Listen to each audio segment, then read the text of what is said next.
Welcome, everyone, to another episode of the HARP program. Today's topic is When the Blank Page Feels Like a Wall.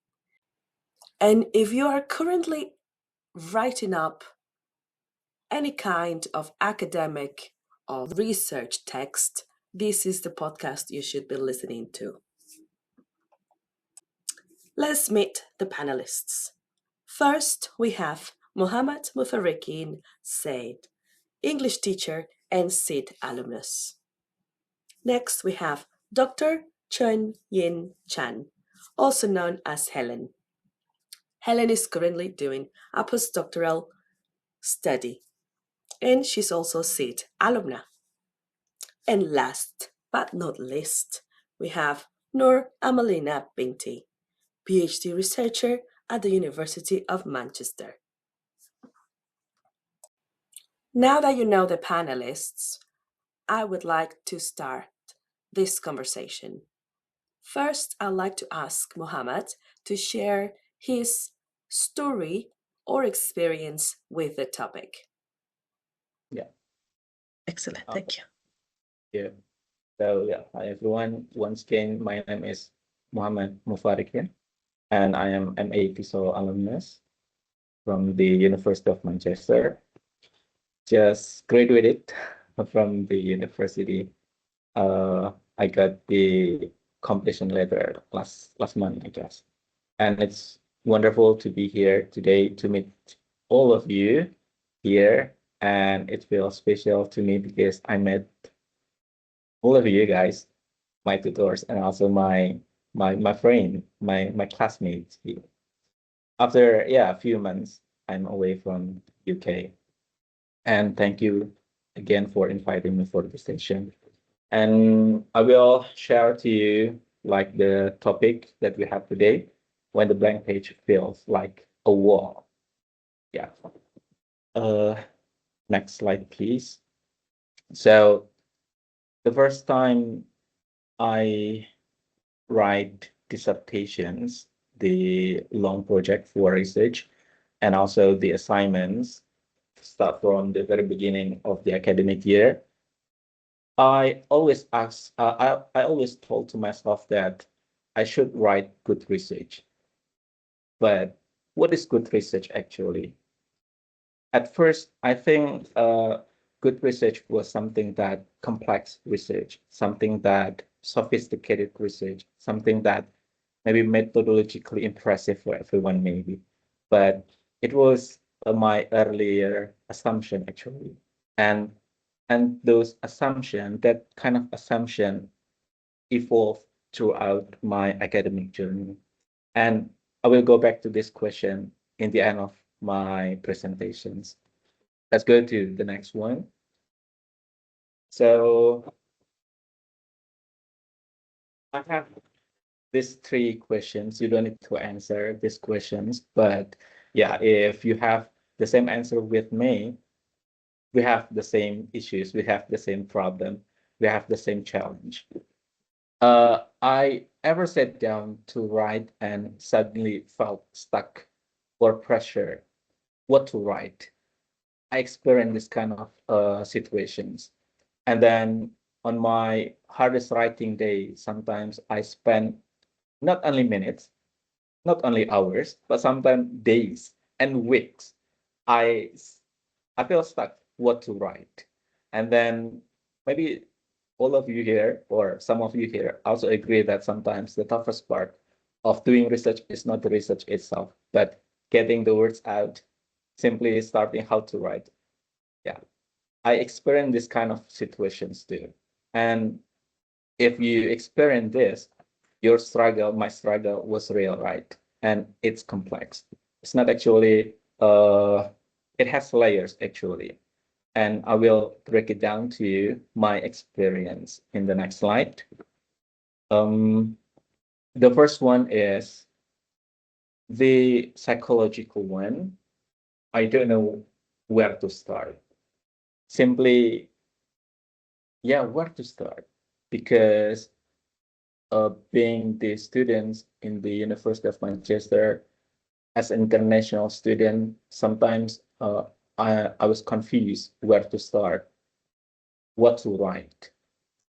Doing research, honestly, doing research is not my first experience in my MA, but again, you are in the different context. You are in different country with such different standard. And I believe the University of Manchester has high standard when the tutor decide assign you assignments or give you a project, long project like a dissertation. The standard sometimes really haunted me, you know, like what kind of research that I should do and what to start. This is the first challenge that I have, and I doubted myself at the beginning. And then the second one, I'm afraid what I write will be judged harshly by my colleagues, by my advisors maybe, or by tutors, or not by them, but my inner critic was even louder actually. I sometimes doubted myself that is it good what I write? Is it the correct theoretical framework, for example? That kind of feeling really influence on how I do my research. And sometimes I feel like I wasn't good enough in, for example, in writing academically, and then maybe my academic voice too weak, for example, or my arguments were not so sophisticated. That kind of fear, I know it's common, but sometimes it really disturb myself. And then the last one, I feel like I'm doing my best when last minutes, kind of have bad habit actually, and I'm aware of that. So when I start to write my dissertation, I have strategies to cope this habit actually. But since this is very hard for me and maybe for some of you to get rid of this habit, and so that's why I identify this as one of my wall here. Could you please go to the next slide? So based on these walls, what did I do to break these walls? Start from the idea of I don't know where to start. Since I need to know what to do, usually what I did was I read the guidance. I read the guidance of the assignments. I read the guidance of the dissertation itself. I look at the examples. I do not read them once, twice, no, even as long as I can remember more than 3 times. I read the guidance to make sure that I know the demand of the stuff, the demand of the assignments, the demands of the dissertation itself. After I know what are the goals, so I said I break down the tasks into manageable units, into manageable targets. For example, in 1 month, I should finish the research proposal, and then the next month, I should generate data from the field, for example, and then doing when I should finish the analyzing the data. That's what I did. And then the second one, to overcome the fear of judgment. Sometimes I feel like I realized that I was evaluating my writing too early. Sometimes I haven't finished one chapter, for example, but I made a lot of changes. I made a lot of improvement. I made a lot of editing there. And this kind of action is not, to me, it's not good.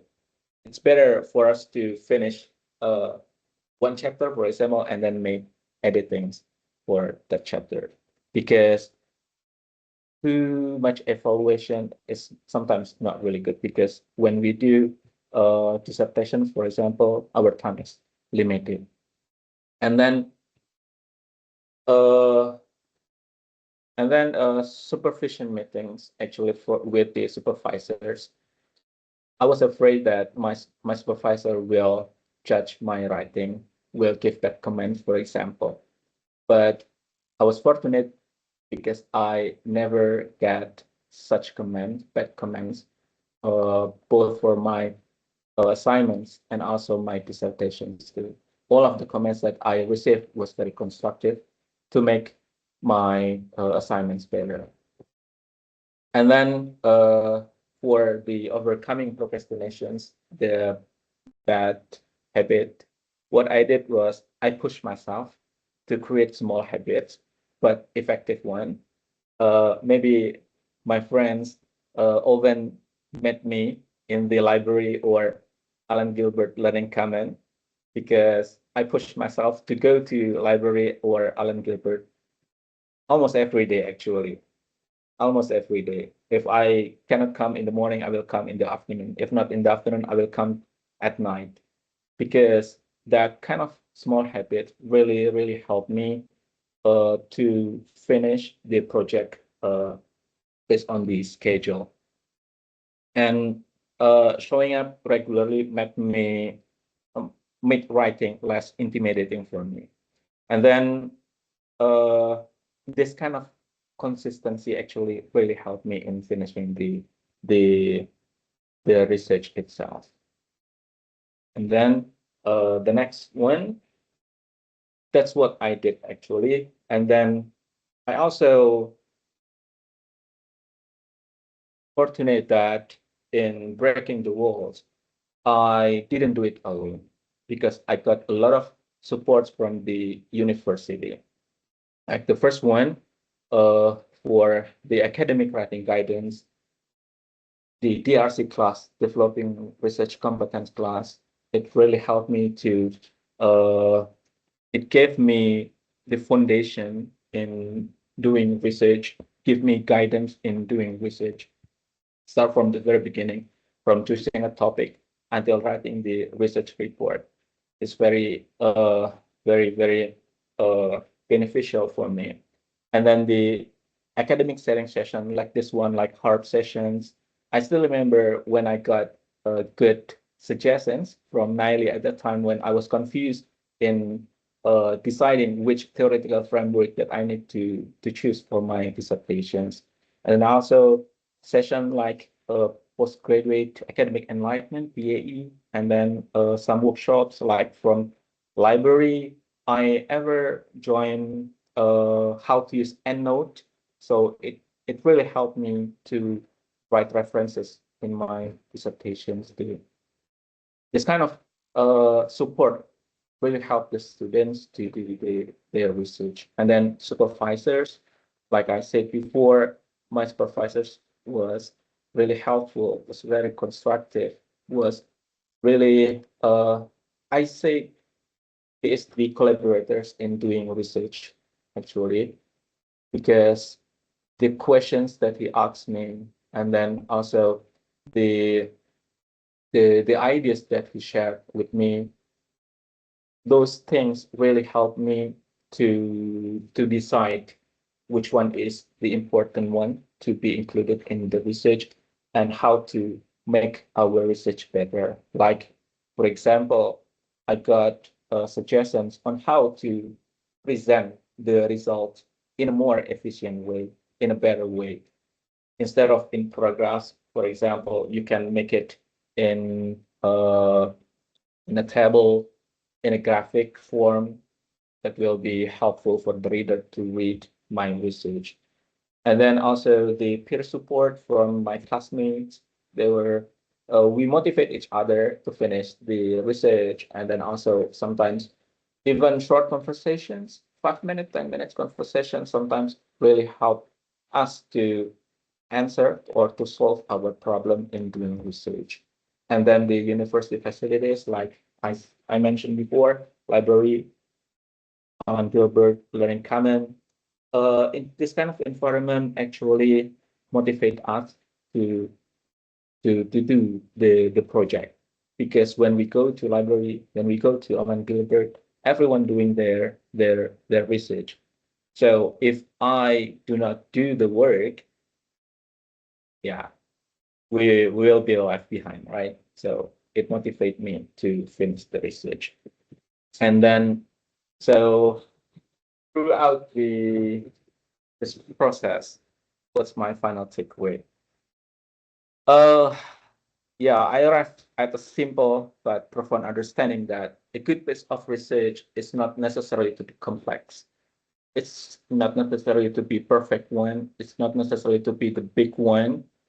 A good piece of research is one that is purposeful, start from right purpose, and then should be read in a coherent way, cohesive, and then most importantly, finish. Because as a student, we should finish this as an exit door for us to get the certificate, for example. As international students, sometimes our time is limited, our resource is limited, and the context is limited. So it's better, it's wise if we choose the manageable one rather than the big one, and we finish the research itself. So yeah, that's from me, maybe. Thank you. Thank you, Mohammed. Thank you for sharing a really good story with lots of advice as well. I could tell, you know, and hopefully everybody listening here is taking notes. I am taking notes. So thank you for sharing that. Next